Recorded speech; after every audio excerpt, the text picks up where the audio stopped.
The date today is December the 28th, 1995. Interview with survivor Reggie Richman. Interviewer Ray Burnham Benjamin in Skokie, Illinois, USA. Interview done in English.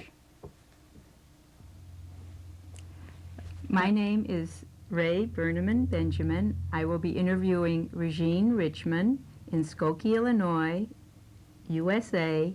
I will conduct the interview in English on December the 28th, 1995.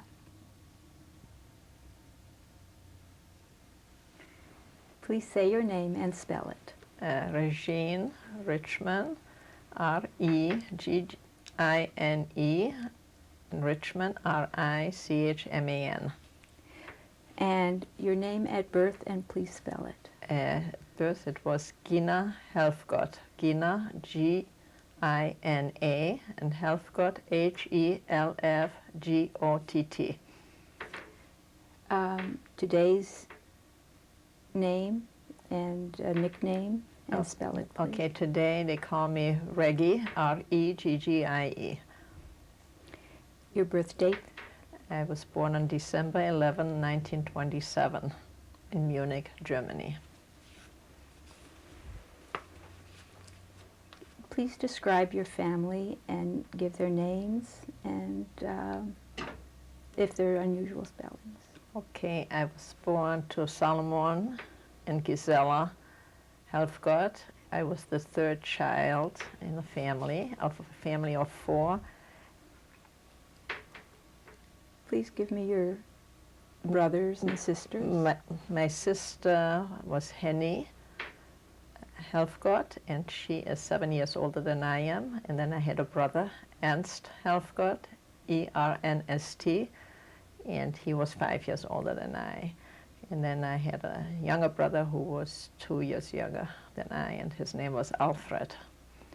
Can you give me the years of their birth, please? My sister was born in 1920. My brother was born in November 1920. My brother was born in February 1923.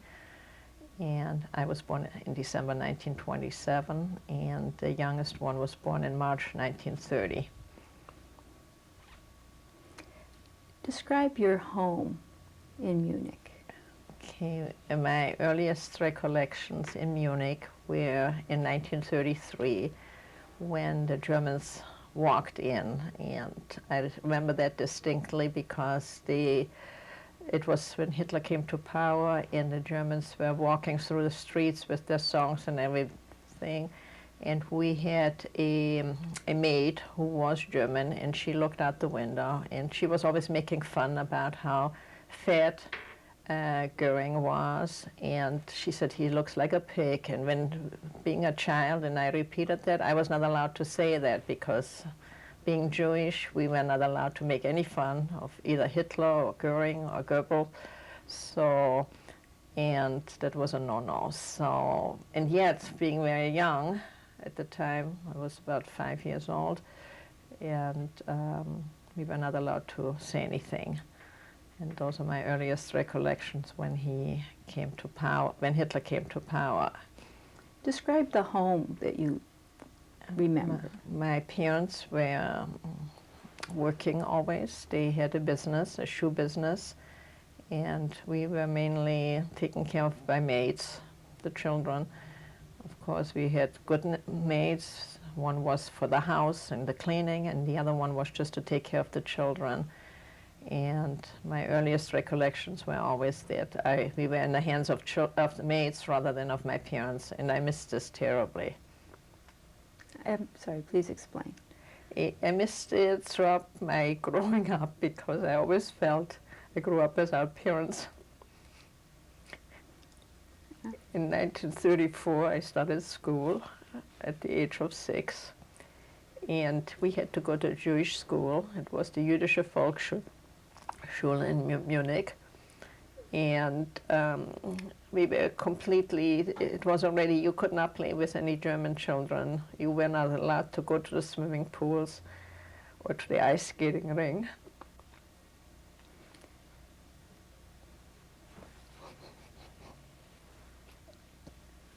Tell me about your friends and your... My best friends were my cousins because we were close. On my mother's side, we were very close, and they were more my age.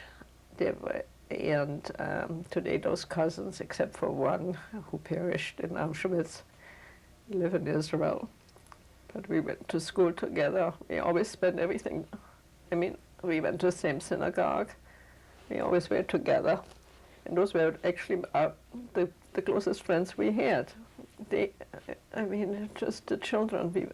And every age group, like my sister had cousins her age. My brother had cousins his age, and I had cousins my age. And that's the only friends we used to go together. We were not allowed to play with German children who lived in the building or to do anything, not associate with them at all. I mean, they were not allowed to associate with us either, so, and having no contact with any non-Jewish people. So we pretty much circulated. We went from the Jewish school to the Jewish Talmud Torah, and our lives really was pretty much... Were you living in a religious home? Yes, we were brought up Orthodox, even though our parents had to work on Shabbat.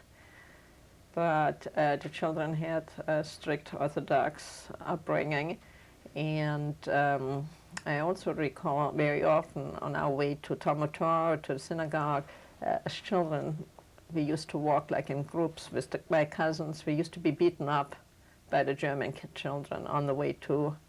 They used to call us a dirty Jew. Everybody somehow knew we were Jewish, because in Germany the law was that you had to register as a Jew, so they knew who the Jewish people were. And so those are my recollections from early on. And just tell me about a holiday experience with your family. The holiday, since we were 4 children. I had an uncle who had 5 children. So the holiday experience were not like in the United States. Every family just spent the holidays by themselves. I mean, if it was Pesach or the high holidays, the grandparents spent it by themselves, and we did not gather together. Also, I think mainly was because you did not want to draw attention that the Jews were gathering to celebrate anything. So things were, and I grew up during that time period, so, and I don't recall ever that we had holidays celebrated together with an extended family. Describe the size of the Jewish community in Munich in your area. That would be rather difficult. I really don't know what the Jewish population was in Munich. I would be just guessing. And we belonged to an Orthodox synagogue. There was a liberal synagogue. Liberal is more conservative to United States standards. And then there was we belonged to the synagogue, which was the Orthodox from Polish background people, because our parents were born in Poland, so they used to call it the Polish synagogue. And then they had one which only were German Orthodox Jews who had lived in Germany for many, many years, and who were really born Germans through and through in Germany, the grandparents, etc. So somehow even between the German Orthodox Jewish people and the Polish Orthodox, there was not that much mixing, because somehow they looked down upon us as coming from a Polish background. So all our lives we were looked down upon. And the irony of it is that being born in Germany, we really were never considered as German Jews. And then I'm going up. I started school in 1934, and there was also then, I think it was 1936, when no one was allowed to go to any Christian schools anymore at all. And then in 1938, my earliest recollection of being, aside from not being allowed to go to swimming pools, ice skating rinks, to the movies, or sit on the same benches with the Germans, and certain parks were close to us. In 1938, my earliest recollection of being arrested from the Germans was in October, the end of October 1938, when the Germans came to our door and they picked up the entire family and put them in a prison overnight. And then we were going to be shipped off to the Polish border because all Polish Jews in Germany were supposed to leave Germany. And we were one of the few, I think the only German train that was able to return. We arrived at the German border, which was Beuthen, B-E-U-T-E-N, and word came from Hitler that this train is supposed to return to Munich. So we were one of the fortunate ones at the time, because the ones who were shipped back to Poland, the Poles would not let them in, and the Germans threw them out, and they had to stay in a they used to call it the corridor in between, and most of them perished really from hunger or whatever. Who was with you on this? My parents, my uncles, cousins, my brothers and my sister, and the grandparents were released due to their age. They were released from the prison and they were allowed to go back home. And I had one grandmother, my paternal grandparents were arrested but released, and my maternal grandmother was dying. It was in October. She passed away in December 38. And I just found out recently from my sister the reason we thought we were picked up was because the nurse who took care of her was a Nazi, and we thought that she had given our name to the Nazis to pick us up, and which may be true or may not be true. They had a list of all the Polish holding people who had Polish passports. This transport that went to the Polish border? Yes. Was turned around? It was turned around in the middle of the night, and on the way to the Polish border, somehow the Jewish community, through whichever cities we passed through, were notified that this was a transport with Jewish people who were being transported out of Germany, and the Jewish committee organized in the last minute. I mean, we are talking about a 2 or 3 day time period, and they brought food to the trains and hot water or hot drinks. And when we arrived in certain cities, my recollection is Chemnitz, because my mother's sister lived in Chemnitz. She and her husband came to the train, and she brought food to us. And my parents got off the train, everybody, and then the Germans just said, well, time to go on. Everybody get on the train, and everybody just got on the train. Nobody tried to escape. I mean, people just did not know what, and never even thought of escaping, so. What did you bring with you on this trip? Oh, we had just what we could carry. My grandparents had gone home to our apartment and had packed us up because we had nothing on us, just the clothes we were wearing.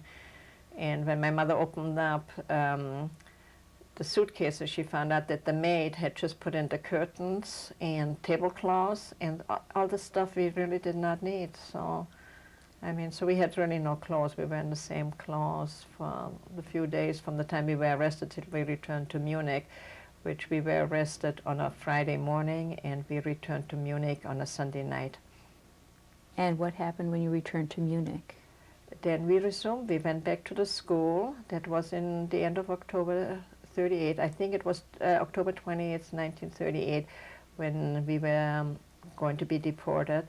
Then we just went back to the Jewish school we were in, and then in November they burned down the schools and the synagogues at Kristallnacht. So then we did not have a school, and we did not have synagogue. My parents' business and all my family, my uncles and aunts' businesses, they were all destroyed and shattered, and you were just not allowed to go any place. We just sat in the house waiting. And I remember even the Gestapo coming to the house and trying just to steal whatever we had, what you had in silver or whatever they could find, lay their hands on, and of course you wouldn't say anything. My father, being a Polish passport holder, he spent the whole day at the Polish consulate to see if the Polish consul would be of any help, but he was not of any help anyhow. But all the Polish people holding Polish passports, the heads of the families, they all went to the consulate and they spent their time there. And from that time on, we were not allowed to go to school anymore. The schools were burned down, even though they reopened a school someplace else just so that the children would have education. And this takes us through, and then in December my maternal grandmother passed away. And then in January of 1939, I mean, I was too young. I had just turned 11, and I was 10 when they shipped us to the Polish border, and I had just turned 11. And of course, the parents never used to communicate too much of what was going on to the children. And I found out later on that the Gestapo was looking for my parents.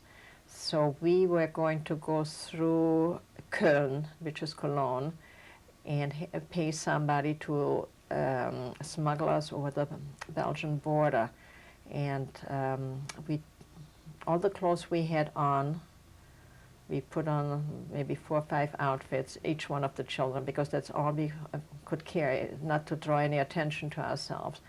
And we took the train to Cologne, and there my parents got in. They left us all, the 4 children, at the train station, and we didn't know what was going to go on. And while my mother and my father went to get in contact with the people who were going to smuggle us across the border. And we were supposed to pass the one night with that one family, who was a Jewish family who was in contact with the smugglers. And my mother had cold feet. She did not want to go ahead. She felt with the 4 children was just too much. And we went back to Munich. And we, of course, the children, we didn't know what's going to happen to us. And the next day we went back to school, I remember. And but my parents no longer wanted to stay in the apartment because they knew that the Gestapo was looking for them. And so we stayed at my aunt's house, her apartment. And then my my uncle, who later on lived in Israel, and who was the older brother, and he urged my parents to really leave the Munich, feeling that if not, we are going to be arrested, and who knows what's going to happen to us. So, and finally, my mother decided that she and my dad were going to leave again, and they left, and they took the 2 boys along. They took my brother, who was 16 at the time, and the younger one, who was not quite 9 yet. And because they felt that they were looking for young men over 15 years also to put them in prison. So they took the 2 boys, and they just left my sister, who was 18, and I, who had just turned 11. They left us behind with my uncle and my aunt. So after my parents had left, and they crossed the border to Belgium illegally. And once they had arrived in Antwerp, my mother wrote right away that she does not want we should follow, because it was terrible. With the lights, the searchlights, they had to cross the mountains, and they were threw themselves on the floor, and their clothes got all torn. And she said the condition in Antwerp was such that she felt she couldn't take care of us, my sister and myself.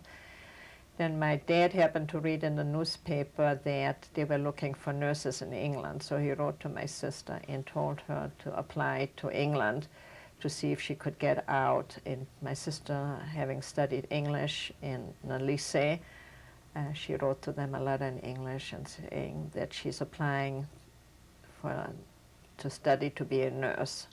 And they sent her a permit to come to England. And You were living with your aunt and uncle at the time? I lived with my sister just in the apartment, but we used to go to eat at my relatives. And sometimes my sister used to buy something in a bakery. And I don't think I went to school anymore at that time. That was around February, March. And all I remember was just before leaving, my brother had a bicycle, and he told me, he says, now you can have my bicycle. And always wanting a bicycle, I was just very happy. I was riding around the bike throughout the city. And my grandparents, my father's parents were still in Munich, and my uncles and my aunts, they were still all in Munich. My uncle, that was the oldest brother, he had sent his children to Israel already. They went on youth aliyah or youth children's transport, and except for two boys who went to France, to another aunt in France. And then my mother's other brother, older brother also, who later on perished in Auschwitz, he sent his son, his son was my age, and he sent him to France also. So I was just the only one. I had nobody to play with or anything. And my sister being older, half the time I didn't want to listen to her, which she still reminds me of today. And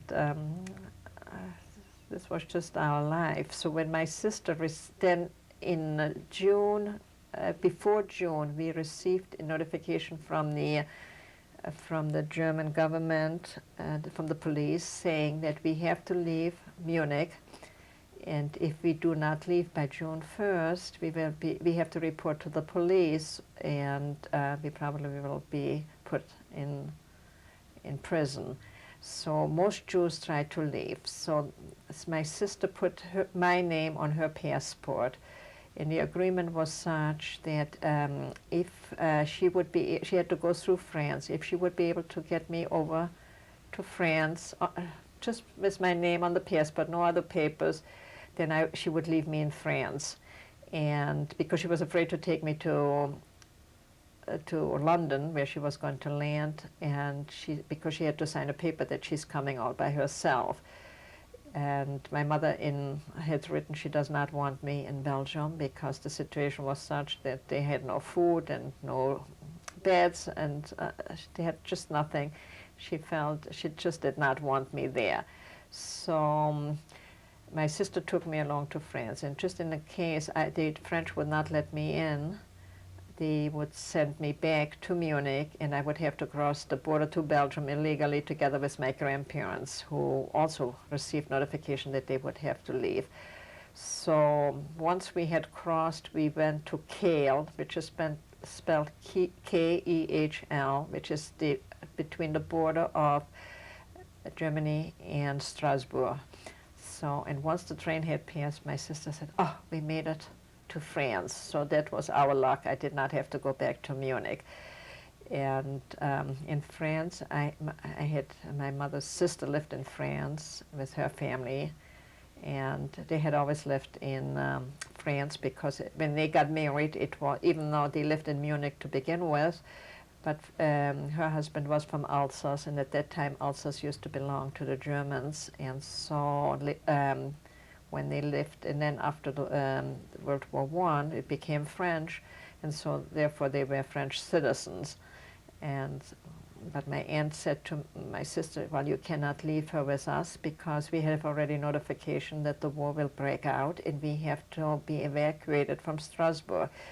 So they took me to a children's home, and I, being all of 11 years old, I traveled on the train all by myself with a little name tag attached to my coat, and somebody was supposed to meet me in Colmar and take me to Münster and to the children's home, which was just a very small children's home of 7 German children. And all German Jewish? German Jewish children, right. And we were just 7. That family were Swiss citizens, Jewish Swiss citizens, and they ran like a little pension, which meant they had children who paid for the summer vacation. But since we were not paying children, the committees gave them money to keep us, so we were not treated exactly like the other children. The other children, that was their vacation, but we had to do the work for the other children. In other words, we had to wash the dishes and to wash the clothes and do some of the cleanup, and we had to do all these little things. And that was in 1939. That was about July 1939. Can you name the other children that were with you? Yes, the oldest one, she was Helen Frankel, and her sister, the oldest one was Amalie Frankel and Helen Frankel. There were 2 sisters, and they came from the Saargebiet, and which is close to the Rhine, and their parents had sent them on a children's transport to France. And then came Lotte Michel, who was from Mannheim, and I, who was the number 4, and then 3 children, Minnie, Mira, and Karl Oppenheimer. They were from Frankfurt, and we were 7 children altogether. And this was a Jewish... That was just that family. Their name was Half, Half, and they had some children to about our age, but they were all Swiss citizens, Swiss and French citizens. So we stayed with them from 1939. When the war broke out in September 39, they were going to go back to Switzerland, but since they had us 7 children, they were not able to leave, and they thought that the committee would take care of us and pick us up. But because the committee had to leave Alsace and go to the inside of France, but they had left, and there was no word from them as what to do with us 7 children. So we stayed there till the Germans came in 1940, and when France had to capitulate. And we saw as the French, it was the mountains, the Vosges Mountains, Vosges, and we were in the Vosges Mountains, and every night we saw how, during the daytime we could see how the Germans were advancing, and at nighttime they had the town crier or caller who came with the bell, and he said, everybody has to go to the mountains to hide because they're going to blow up the bridges as the Germans were approaching. They felt they could blow up all the bridges and it would delay the Germans' arrival. And one morning when we came down from the mountain to go back to the house we stayed in, the Germans were right down at the bottom of the mountains. So we just stayed till one day the Germans came, and they picked up all the Jews remaining in that small village, which was called Mester, and they rounded them all up and they put them in a prison. They told us we have exactly 1 hour to make our suitcases, and they're coming back, and escorted us with their cars to the prison. We were in big trucks, which were terrible. I thought, we had no air. It seemed like the carbon monoxide was coming back for us to breathe in, and we thought we were all going to pass out.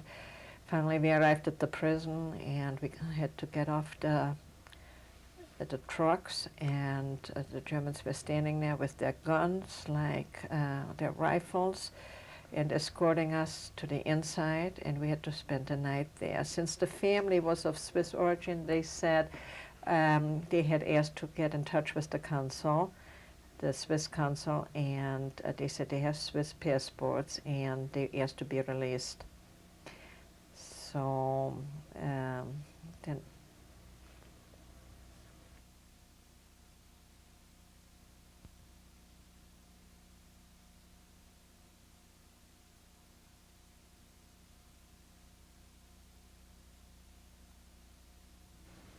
December the 28th, 1995, Regine, Richman. You were telling me about the transport to the prison in France. Please continue.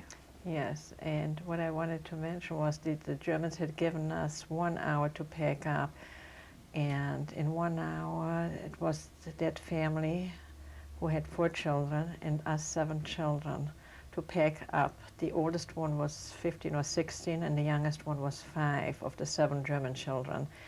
And we just threw everything into a suitcase. I remember my first thought was that I had left my pictures back home, and that bothered me the most. And those were my baby pictures and the pictures I had of my parents and my family.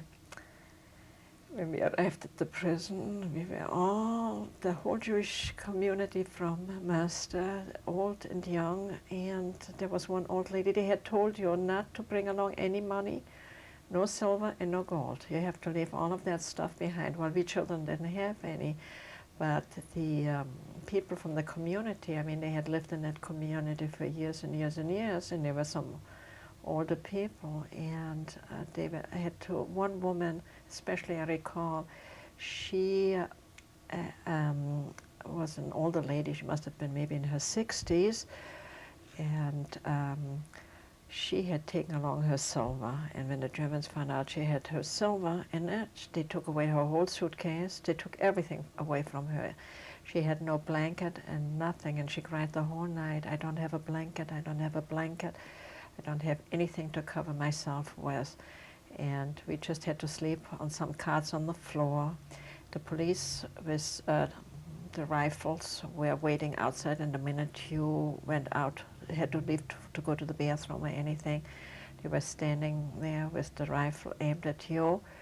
And not that a child was going to escape or anything. And all I remember, that was my first taste of black coffee, because that's all they gave us to drink. And I think I kept that taste ever since, because the only way I drink my coffee has been black from then on. And I don't remember getting much food, but of course we were not hungry, we were just children. And it was in the summer of 1940. And that the Swiss family, having Swiss passports, they asked us to get in touch with the Swiss consul.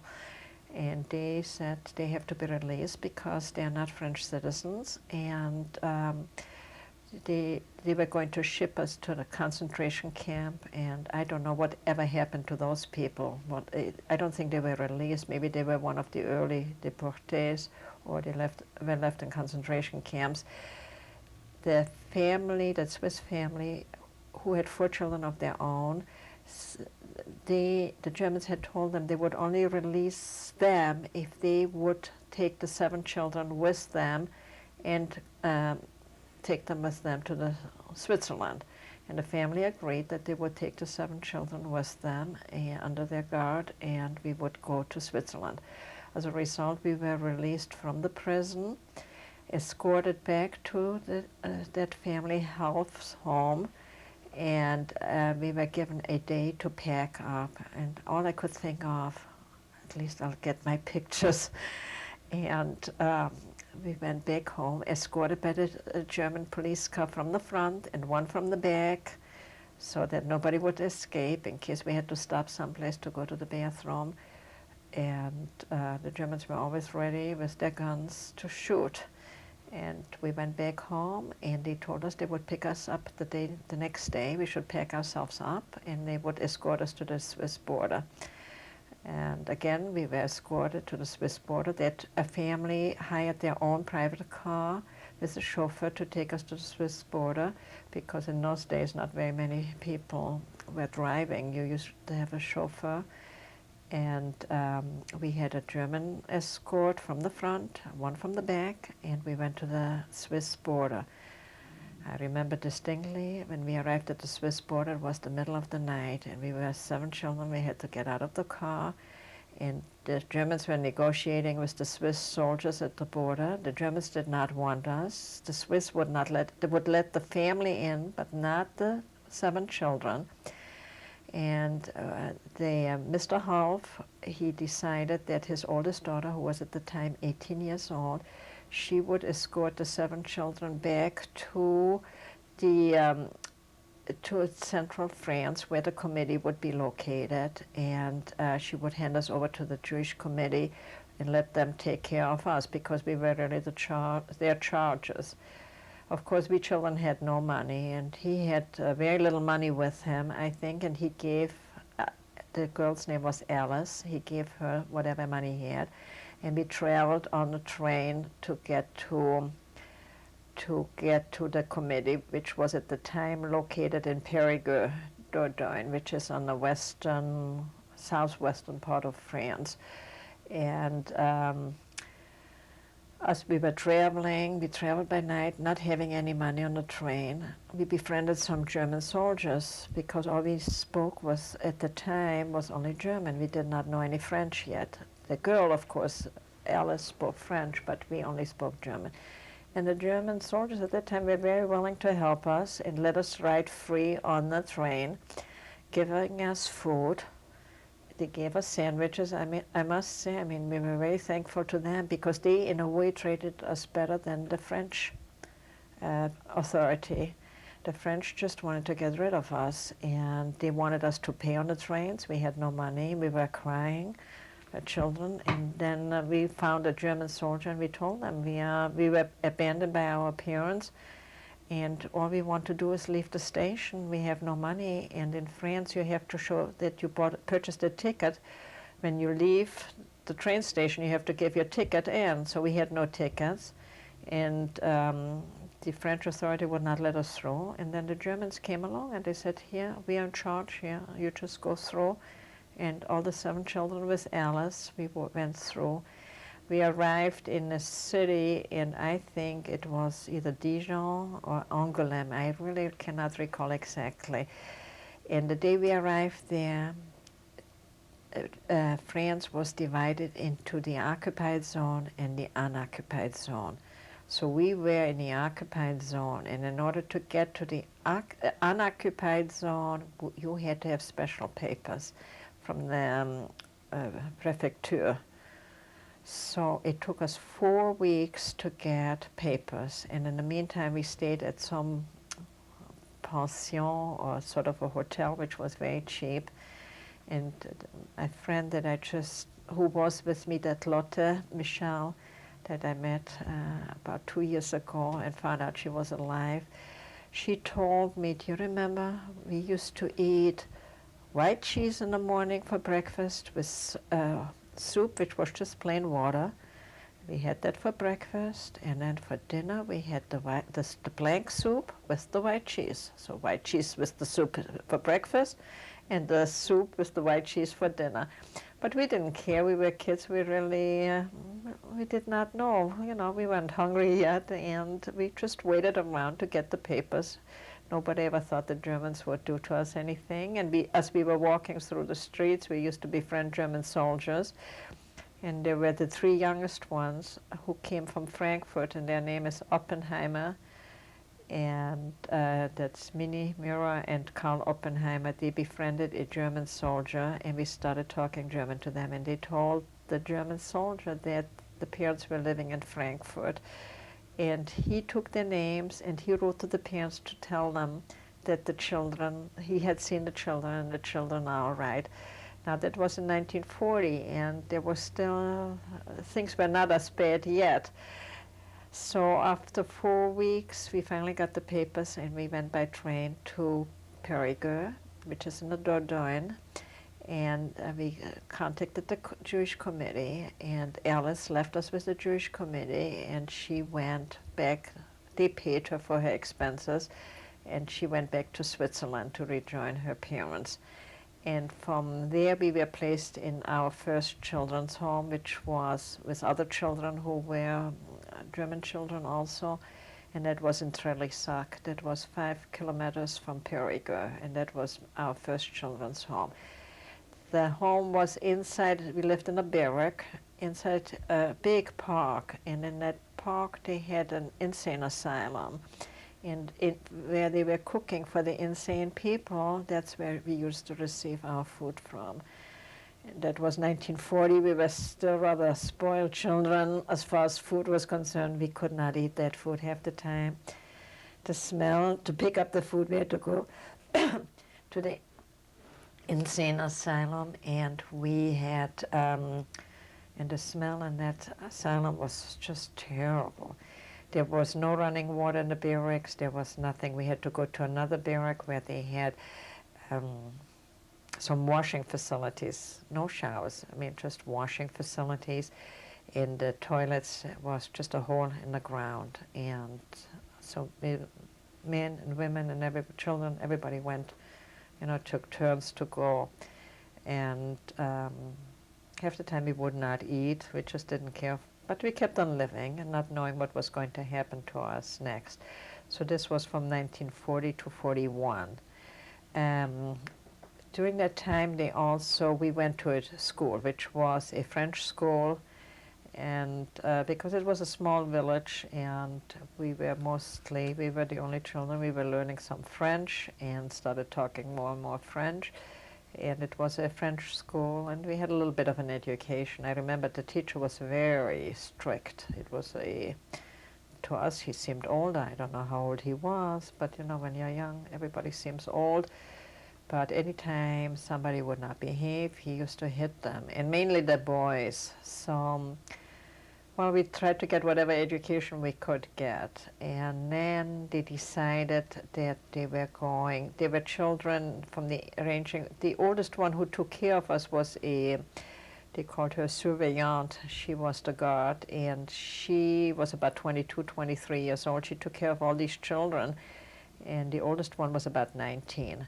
So then they decided they were going to, the younger children under 15 and under, were going to go to the Jewish orphanage, which was in Bergerac, which is also not far away. And the older ones were put into a different home. So at that point, we were separated. And of these 7 original children, we were just 6 children, because the oldest one was 16 already at the time, and she was not, she was placed elsewhere. Today she lives back in France. She married a Frenchman. I'm French survivor, and she lives in Strasbourg, France. The other, so we were just 6 children left, and we, together with some of the other children that we had merged with, and we went to Bergerac, and we went to the orphanage. All of these children were Jewish Yes, children? all Jewish children. Refugee children? All Jewish children. In the orphanage, we encountered French Jewish children whose parents had abandoned them for one reason or another, and they were all orphans, rather, and so we were in the orphanage, and it was just us 6 children who were the original 6 from Germany, and some other ones who were with us from Germany, but we never became that close to the other ones. Once we were in the orphanage, that was the end of 1941, we only spoke French because the other children were all French children, and at that time we forgot to speak German completely. It was very difficult to remember any German at all. I was still corresponding with my parents who were in Belgium at the time, and my sister who was in England, and I used to write to them, and I tried to write to them in German, but it was getting more and more difficult. So while we were in the orphanage, of course we tried to resume schools, and we went, so at least that the younger ones would get their primary grades, their certificate, and we received, when you were 11 or 12 years old, no, about 13 years of age, you received a certificate d'études, which means your certificate of studies, and then you were allowed to go to college or high school, which of course we were not allowed to because there was nobody paying for us and there was no free college. So we went to a school which taught us how to cook and how to sew, and which was more of a professional, whatever type of a school, and we went there. Then one day in 42, that Helen, who was the oldest one, she was 15, and the Gestapo came to pick her up. It was not the Gestapo, it was the French government, the Vichy government. And I must add that the director from the orphanage was an Orthodox Jew. His name was Maurice Dreyfus. And he gave the list of the Jewish children, the German children, to the Vichy government, unfortunately. And she was picked up. She was the first one to be picked up. They came in the middle of the night. They picked her up out of the barracks, and she was marched away. Later on, when the committee found out about Maurice Dreyfus, who later on wound up in Israel, but I'll never forget, he was Orthodox, and he was not very nice to the children at all. Nobody had good memories of them, not of him and not of his wife. And then they had a new director who was Julius Weil, who today lives in Strasbourg, France. And there was a great change, and he was wonderful to all the children. And it was just, the whole atmosphere changed in the orphanage. We felt he was kind to us, and he tried to organize little, when there were the holidays, that we should remember the holidays and all these things. So he was very, very kind to us, and everybody had a good memory Tell me a little bit about a celebration or a holiday. The holidays was that in the orphanage was located in Bergerac. Now this was all French Jews who lived around there. The community who had been evacuated from Alsace-Lorraine and relocated in part of southwestern France. And for the holidays, they usually used to donate money toward the orphanage. So they used to say we would get an extra dessert or something, which was maybe an extra piece of bread or an extra piece of some sweet or something. It was not much. But in the orphanage, for the first time, we felt we were hungry. We started really being hungry. And some of the children had parents who were in concentration camps, and they had heard from them. And they were allowed to visit their parents in the concentration camp just for overnight or so. And those children and some of the other ones helped them to save some of the bread which was rationed, and they used to toast it, and they used to bring their bread to the parents that they visited in the concentration camp. Do you know which camps they went to? My friend Lotte had her parents who were deported from Mannheim to Gurs in France, and she had asked, she was very unhappy in the orphanage, and she asked to go to be closer to her parents. And I always had thought that she had gone to be with her parents at the concentration camp. And I knew, of course, that all these concentration camps were deported from Gurs, which is spelled G-U-R-S, to Drancy, and from Drancy to Auschwitz. And it's just recently that about 2 years ago, when I found out that her brother had written a book, and he mentions Lotte, and that's when I found out that Lotte had really survived the war and today lives in Israel. So, but I had always thought that she had died in Auschwitz. So, and slowly by slowly, and the three younger ones, those three younger Oppenheim children, they were shipped to the United States. And we never know. We knew they were shipped to New York because they were younger than the rest. And we never had heard about them. We don't know what happened to them. Emily and Helen Frankel, the two older ones, they both wound up in Israel. Helen lives today in Israel, is married.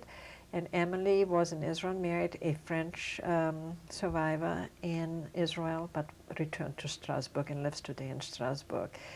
At this time, though, you're still all together in the orphanage. Except the older one, except Emily. She was, because she was older, so she was put in a different home. Helen was picked up, and when she was interrogated by the Germans, she knew already that her parents were in a concentration camp in someplace in Poland, because somehow they were able to get some news through. And one of the older fellows who was together with us, I think he was an 18-year-old, 19-year-old one, who was together with us in Trailersack, he said to her, now listen, when they come to interrogate you, you tell them that you want to go on the train which goes to the concentration camp where your parents are.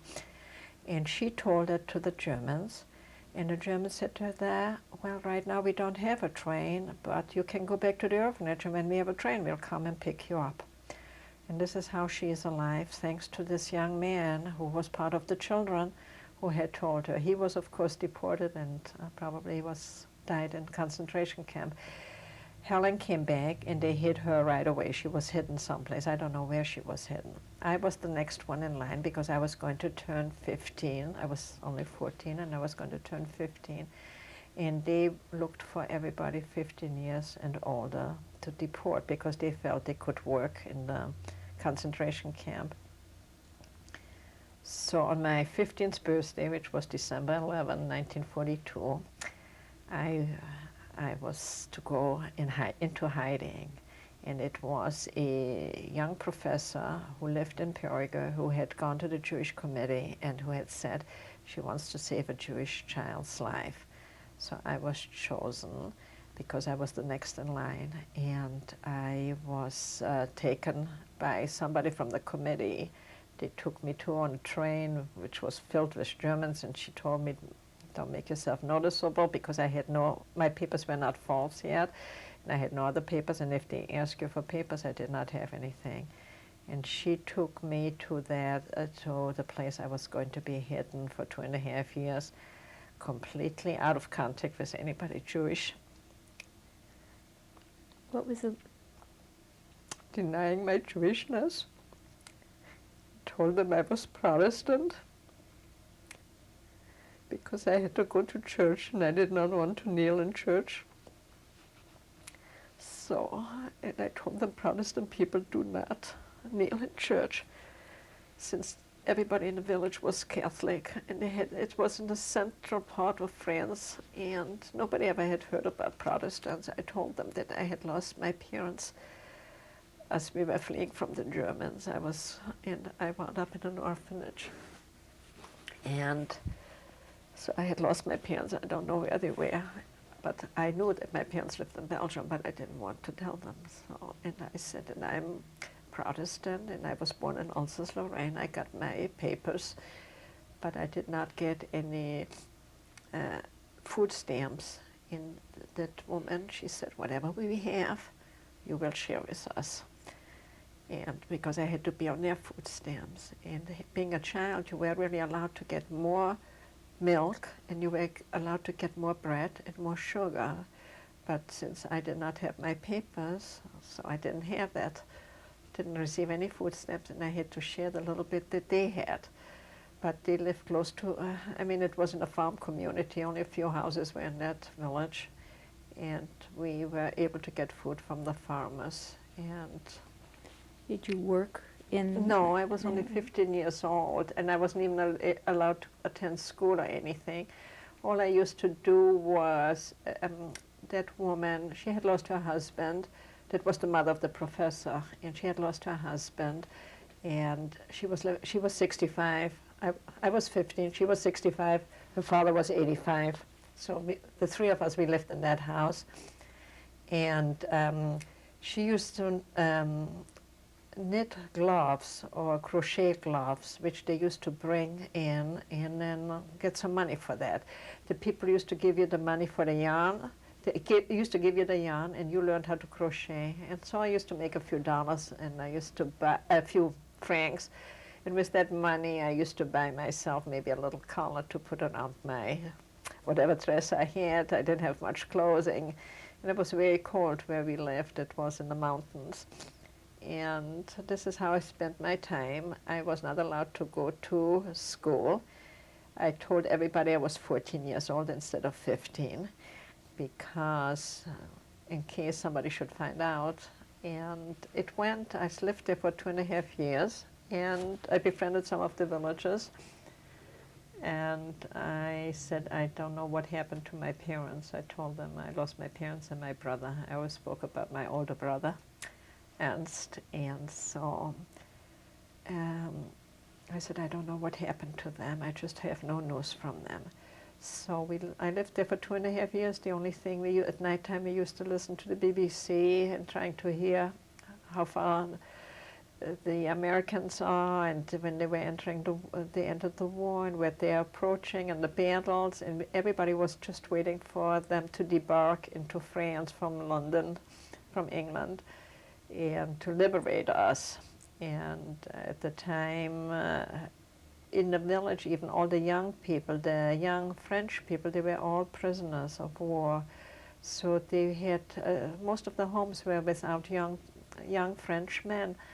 And then later on, I think it was in 1944 when the war was ending, some of those prisoners came back to the villages, the ones who survived. They were French prisoners. But I spent 2.5 years there and completely out of contact with anything, completely abandoned by the whole Jewish community. Will you mention the name of this family? The family was Roland, R-O-L-L-A-N-D. The old lady's name was Marie, and the woman, her daughter's name was Jeannette. She was the one who really took care of, who gave her mom the money to take care of me. And she was not married. She was about 32 years old only, and when you're 15, 32 years seems like quite old. So But she used to come visit, since she was a professor, she used to come and visit all the vacations. She used to come and spend the vacations with me. And she was a history professor, and I always used to feel so bad because I felt I was not educated. I was deprived of all education. So she used to, since she was a history professor, she used to teach me French history. So she used to give me books to read. It's also, we didn't have books, we didn't have newspapers, so it was really a very, very sad condition, but you made the best of it. Tell me about the 1944 in this. So I stayed with that family. 1944 was when France was liberated. When Paris was liberated was in August. And the church bells started ringing, and everybody started dancing, and everybody was happy we were liberated. Of course, I still did not reveal that I was Jewish. I had not heard from my parents. All I knew was that my brother had been deported. My brother Ernst, that he was deported in 1942. That was before I went into hiding. And tell me about deported to your brother. To a working camp. To a working camp in Poland or someplace. We didn't know where. We did not find that out till after the war, where he died, that he died in Auschwitz. So he was 19 years old at the time, in 42, and he had asked, he received a letter to report to the police, and my father said to him, do not report, go, because he had suffered, he had been very sick in 1941. He had what's the lung disease? What do you call it?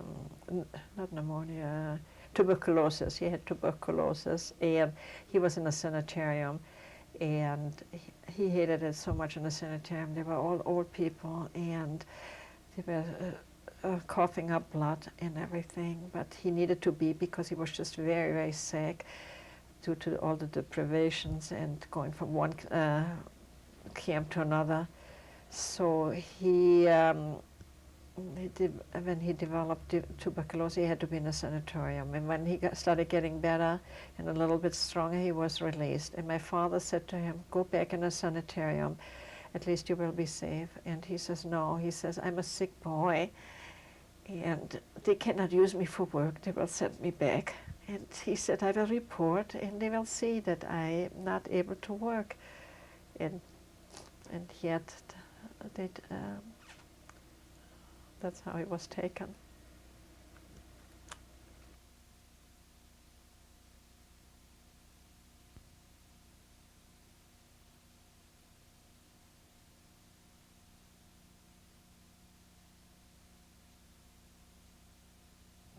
Regine Richman. You were telling me about 1944 and the liberation of France. Please continue. Yeah, so when we were liberated, of course, mail started going. We were able to communicate. Belgium was liberated a little bit later, but my sister, who lived in London at the time, she was able to contact already me, because I had that family. I had that aunt in France, and my cousins. In the meantime, my French cousin Jacques was deported also. He was arrested and deported also as a Frenchman. And he was a wonderful man. When he knew that I was alive, he came. He traveled the whole night to visit me. And they tried to arrange for him to be hidden, and somehow it never went through. And he just tried always to help everybody else. And he was arrested as a Frenchman and deported as a French young man. And it was very, very sad, because he was very young. He was in his 20s, but I mean, it's young. And then I started receiving news through my sister, through the Red Cross, from my parents, that they had gone to the Jewish community. Once Brussels was liberated, they went to the Jewish committee in Brussels, and they told them that they have a child in France, And the Jewish committee in Brussels got in touch with the Jewish committee in France, and they told them where I was, and I was able to get in touch. So they were able to get in touch with me. My father's brother lived at the time already in the United States. He had come here in 1938, my uncle Nate, and he lived in Minneapolis, and he was able to correspond also with me and send me some packages, food packages. And then my parents tried to arrange for me to come to Brussels. Well, it dragged on and dragged on. And meanwhile, the war ended in 45. And then somebody was sent from the committee to pick me up. At that time, I was 17. And they came and picked me up, and they took me to we also had to, not having the right papers, we crossed the border between France and Belgium. And I came to my parents' house. They didn't know because letters didn't exist, telegrams didn't exist here, telephones didn't exist, and everything took very, very long. And I remember I couldn't speak German at the time anymore, and I was trying to rehearse what I was going to say to my parents. When I was corresponding with them, my father only wrote to me, and he wrote in French. My mother didn't know any French, and she spoke Flemish, which she learned while she was in Belgium. And I tried rehearsing in German what I'm going to ask her when she sees me. And my first question was if she recognizes me. And Did you ask this question of your mother? Yes. What was her answer? she recognized me. She said my voice had changed because it had that French nuance, I guess, and the German was very bad. And anyway, but then I washed my hair, and she cut my hair, and then she says, now I look like I used to look, you know. And she says, now that I came back, she's sure that my brother will come back too. Unfortunately, he didn't come back, and we never knew what had happened to him. I think later on, when we were in the United States, my parents found out that how he died, but they never shared it with us somehow. You just didn't talk about the past somehow. I found out that my grandparents, my paternal grandparents, they were deported. They lived in Antwerp at the time because the older people they kept in Antwerp, and they were both deported. Later on, I found out that they both died in Auschwitz. My mother's brother and his whole family, that's a cousin who was my age, and his sister was a little bit older, and husband, wife, and the two children. The girl was even engaged to a Belgian Jewish fellow, and they were deported, all of them, and they died in Auschwitz. So when I came to my parents, we decided we were either going to emigrate to Israel or to the United States. My mother's brother lived in Israel. He was my uncle from Germany who had emigrated to Israel, or my father's brother lived in the United States. And we said wherever the papers would come first, that's where we would go. And our papers came first to immigrate to the United States, so we went to the United States. Who went with to the United States? My parents and my younger brother, who had survived because he was only a child, and he was already all mixed up by that time also, so we are not in contact with him at all. And my uncle sent us the papers, and we emigrated to the United States. We left through France, Marseille, France, on August 20th, 1946. And we arrived in the United States on Labor Day. And it was a 2-week voyage by sea, which was the worst part. And that's why I never want to go on a cruise, because I said I had one cruise in my lifetime, and that was enough. Everybody was seasick. It was very rough.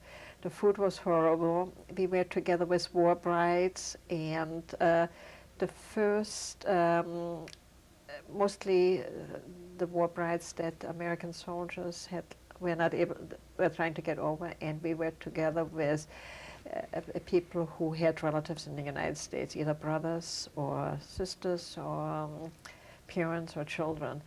And on that boat, I saw one of the girls who was with me in the orphanage. Her name is Margaret Diamond, and she was with a bunch of children. She was a couple of years younger, so I was 18 at the time. Was 18 at the time, and she must have been 16. And her parents were in the United States, her parents and her brothers and her sister, and they always tried to get her out of the orphanage to come to the United States, and nothing ever worked. And she was hidden in a convent in different places, and I recognized her on the boat. But she was very bitter already because, I mean, all her feelings for coming to the United States and be reunited with her parents had vanished. I mean, she felt she was left behind, and she was bitter. I found out later on that she felt very mixed up living in the United States, and she went back to France and lives in France today. Where did you arrive when you arrived in We arrived in New York. My uncle came to meet us at the boat, and my sister, who had arrived a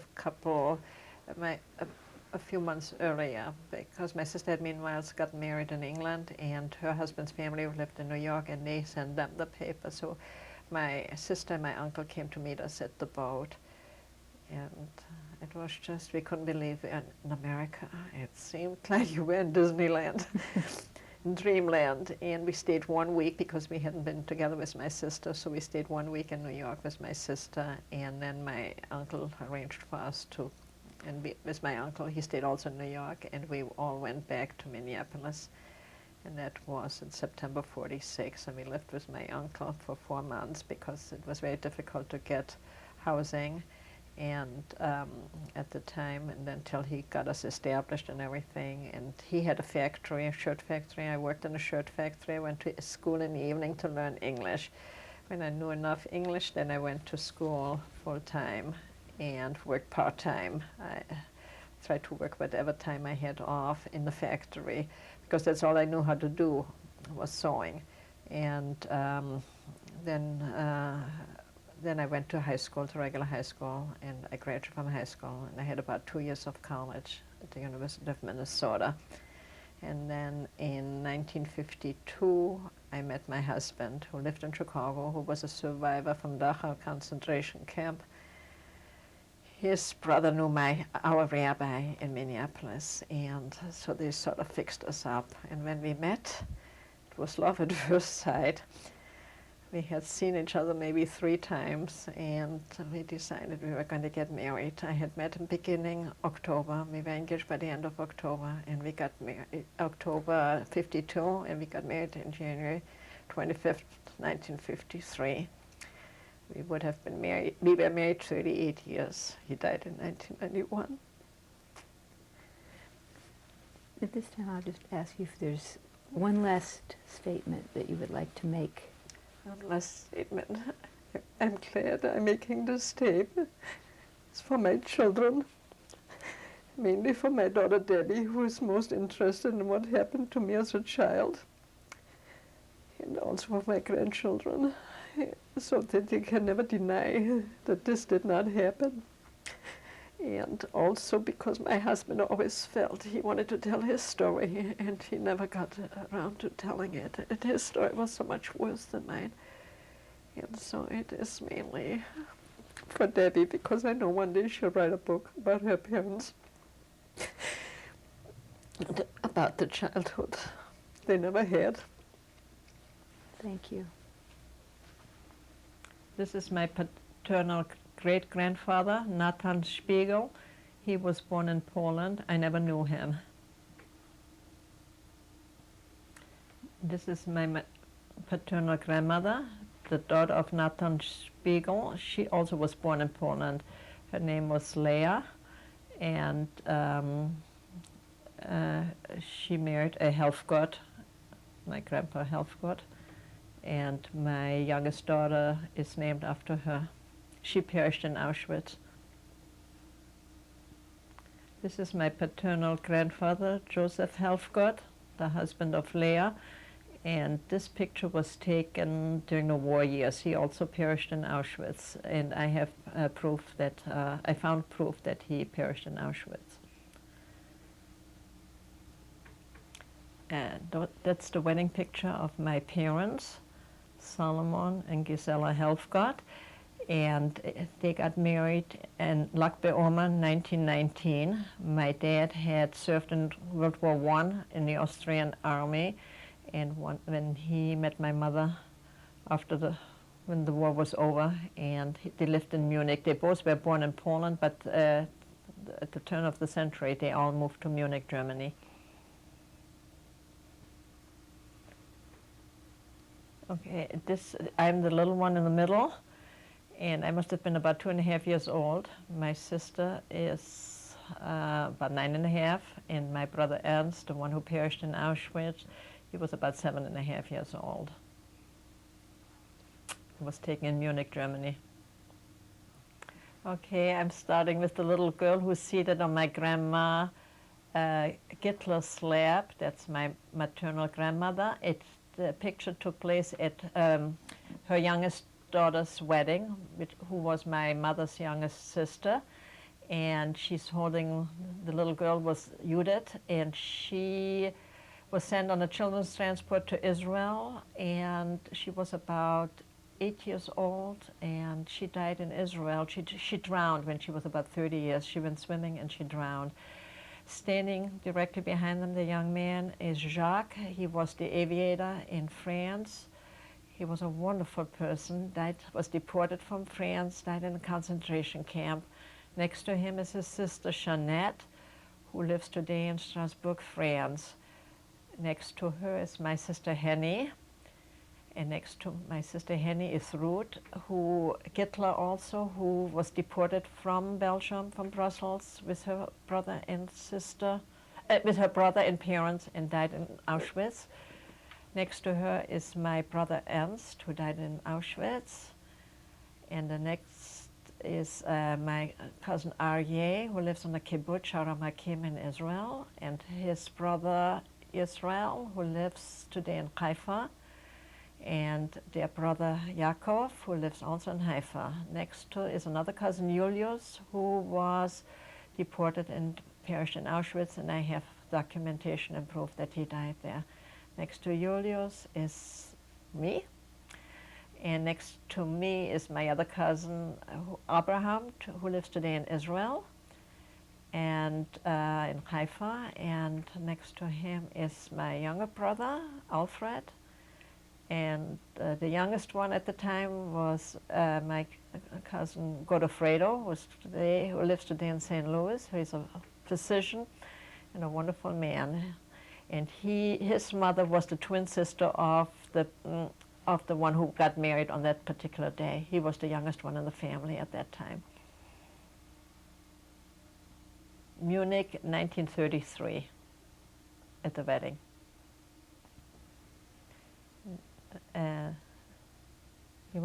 This is that's my aunt Mia, and Kiesler was her last name, Kiessler,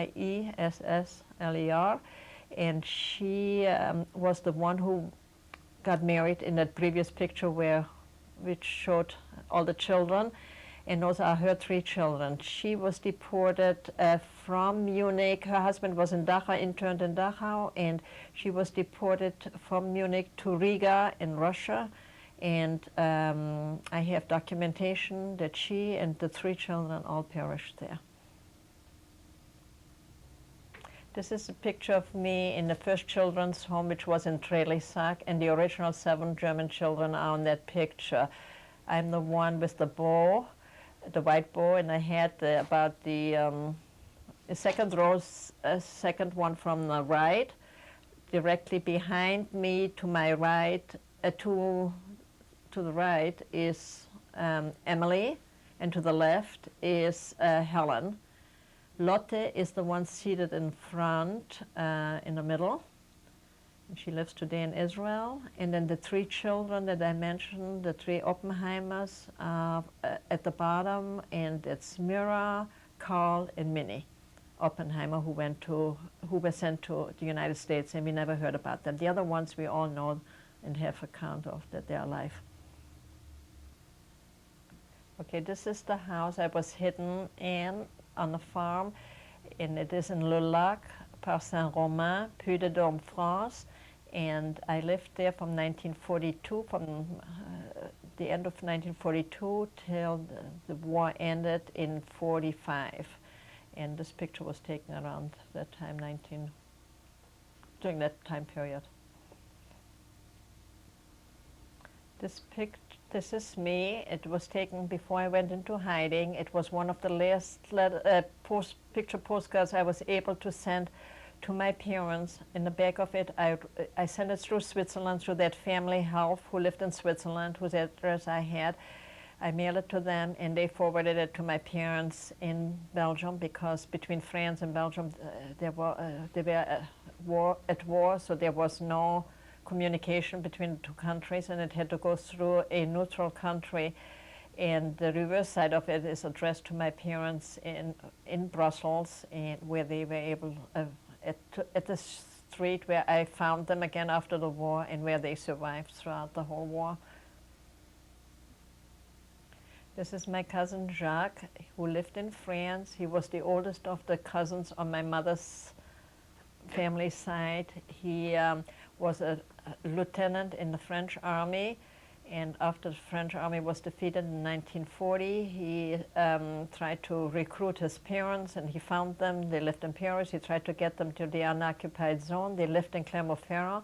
He was picked up on the street as a Jew in Clermont-Ferrand, deported via Drancy concentration camp to various camps in Poland, and my cousin, his sister, has documentation where he died, because some of his friends had come back. He died exactly 2 weeks before the end of the war. He died on April 22nd. The war ended on May 8th. This is our wedding picture, my husband Jack, and my wedding picture. We got married January 25th, 1953. He was my one and only love. Where were you married? We were married in Minneapolis, Minnesota.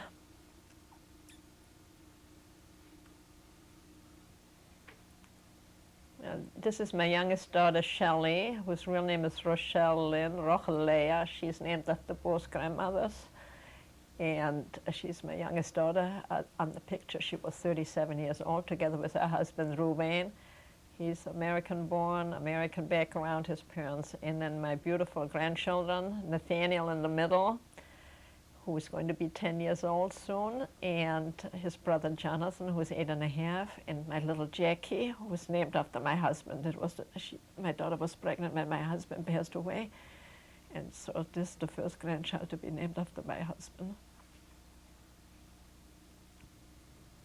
This is my daughter Debbie, and her husband David, and Debbie Dvora Chaya. She's named after my husband's sister, who also perished in the Holocaust.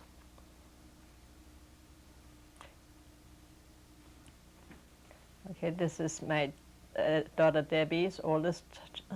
His name is Joshua. He's 4.5, and his middle name is after my father, Solomon. And the picture was just taken around now in 1995, at the end of for Hanukkah, I think. This is Suzanne Ora, and she is a little over 2 years old, 2 years and a few months, 3 months. And her middle name is after my mother. The picture was just taken now also in 1995, towards the end of 1995 for Hanukkah. Mm. Okay, those are my daughter's, Debbie's twins, Debbie and David's twins. On the right-hand side, we have Jacqueline Bracha, who is named after my husband. And on the other side, we have little Ellie, and Ellie Daniela, who is named after my son-in-law's aunt who perished in the Holocaust. And the twins are about 3.5 months old. In this picture, they were born in July 2nd, 1995, and the latest addition to a beautiful family. This is my son and his family. He's with his 2 children, Jackson, Chaim, Jackson Craig, Jackson Yaakov Chaim. He's named after my husband. and his little boy, and Jackson is 2.5 years old, and Danielle, who was born in February of 1995, he's right now he's 10 months old, but in the summer he was a little bit younger, and his wife, Leah, whose parents are also survivors of the Holocaust. This is my husband, Jack, and me, and that was our last trip together to Israel. It was in May 1990. It was the 45th anniversary of his liberation. He was liberated on May 2nd, and we are, in the background is the Kotel, which was his favorite place in Israel. It was taken in May 1990. That was our last trip together in Israel because he passed away in 1991. Okay, this is the wedding of our son, my husband, myself, and my two daughters. He got married March 3rd, 1991. It was 4 months before my husband passed away, and my husband was already dying on the picture. It's the last picture we have as a family.